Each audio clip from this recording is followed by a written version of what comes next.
यापुढे तुमच्या जुन्या गाड्या 1.5 लाख रुपयांपर्यंत आर्थिक फायदा करून देऊ शकतात।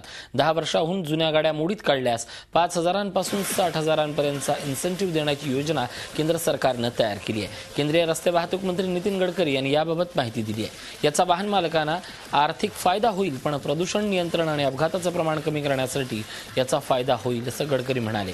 मालकांनी गाड्या मोडीत काढल्याचे प्रमाणपत्र त्यांना देण्यात येईल, त्यावर इन्सेंटिव्ह आणि एक्साइजमध्ये सवलत देण्यात येईल। त्यामुळे मोठ्या गाड्यांच्या मालकांना सुमारे 1.5 लाखाचा फायदा मिळू शकेल।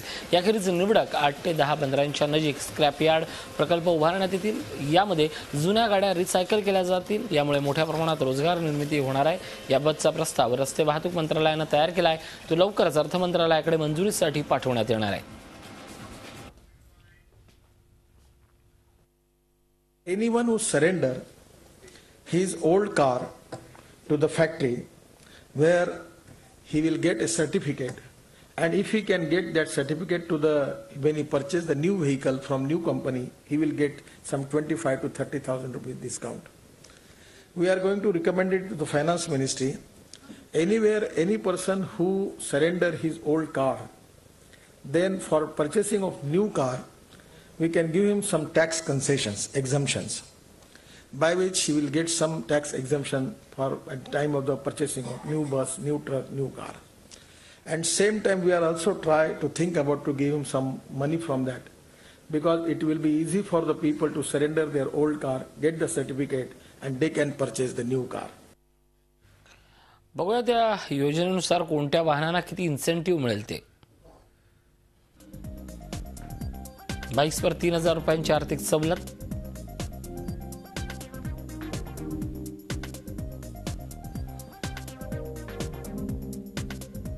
कारवर 30,000 रुपयांची आर्थिक सवलत,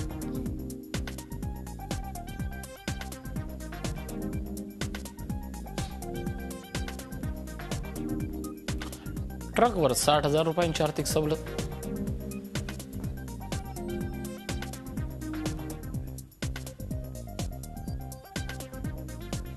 आपण या संदर्भात अधिक चर्चा करूयात। आमचे प्रतिनिधी रामराजे शिंदे आपल्यासोबत आहेत। रामराजे, मोदी सरकारची एक महत्त्वपूर्ण योजना, ही योजना केवळ सरकारची महत्त्वपूर्ण म्हणून महत्त्वाची नाही आहे, तर पर्यावरण दृष्ट्या, रस्तेविषयक अपघातांच्या दृष्टीने आणि एकूणच आजची सगळ्यात मोठी गरज म्हणून सरकारच्या योजनेकडे पाहिलं जात आहे। काय सांगाल?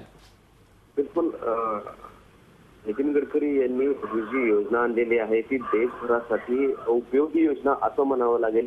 उपयोगी या अर्थानं कारण ग्राहकांना ती उपयोगी आहे, कारण विक्री केल्यानंतर एक्स्ट्रा पैसे इन्सेंटिव्ह मिळणार आहेत आणि त्यामुळे दुसरा फायदा असा होणार आहे की विक्री वाढणार आहे। विक्री वाढल्यानंतर सुद्धा ज्या गाड्या 10 वर्ष झालेल्या आहेत, बाईक असतील, कार असतील, त्याचबरोबर मोठ्या ट्रक असतील, मालवाहतूक ट्रक असेल, त्यांचं रिसायकल सुद्धा केलं जाणार आहे।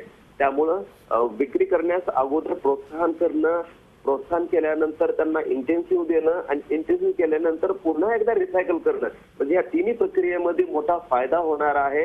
कारण यापूर्वी सुद्धा असं आवाहन करण्यात आलं होतं, मात्र लोक पुढे येत नव्हते, ग्राहक पुढे येत नव्हते विक्रीसाठी, कोणताही ऑटो मालक पुढे येत नव्हता विक्रीसाठी। मात्र आता इंटेन्सिव्ह दिल्यामुळे, त्याचबरोबर नवीन कोणतं वाहन घेतलं तर कर सवलत सुद्धा देण्यात आलेली आहे। त्यामुळे या कर सवलतीमुळे सुद्धा आता विक्री करण्यासाठी पुढे येणार आहे। सर्वात महत्वाचं म्हणजे की युपीए सरकारने 2013 साली आनंद शर्मा यांनी हा प्रस्ताव आणला होता, मात्र त्या प्रस्तावामध्ये 1 लाखापर्यंतची सूट देण्याची तरतूद करण्यात आली होती, 1 लाखापर्यंत इन्सेंटिव्ह देण्याची तरतूद करण्यात आली होती। परंतु फायनान्स मिनिस्ट्रीने, वित्त मंत्र्यांनी तो प्रस्ताव फेटाळला होता। मात्र आता भाजप सरकार असल्यामुळे नितीन गडकरी यांनी 1.5 लाखापर्यंत प्रस्ताव दिला होता, दिलेला आहे। आणि ही नवी योजना, हा नवा प्रस्ताव सर्वसामान्यांसाठी मात्र महत्त्वपूर्ण ठरणार आहे आणि सरकारसाठी तेवढाच फलदायी ठरणार आहे। धन्यवाद रामराजे या माहितीबद्दल। झी 24 तास रहा एक पाऊल पुढे।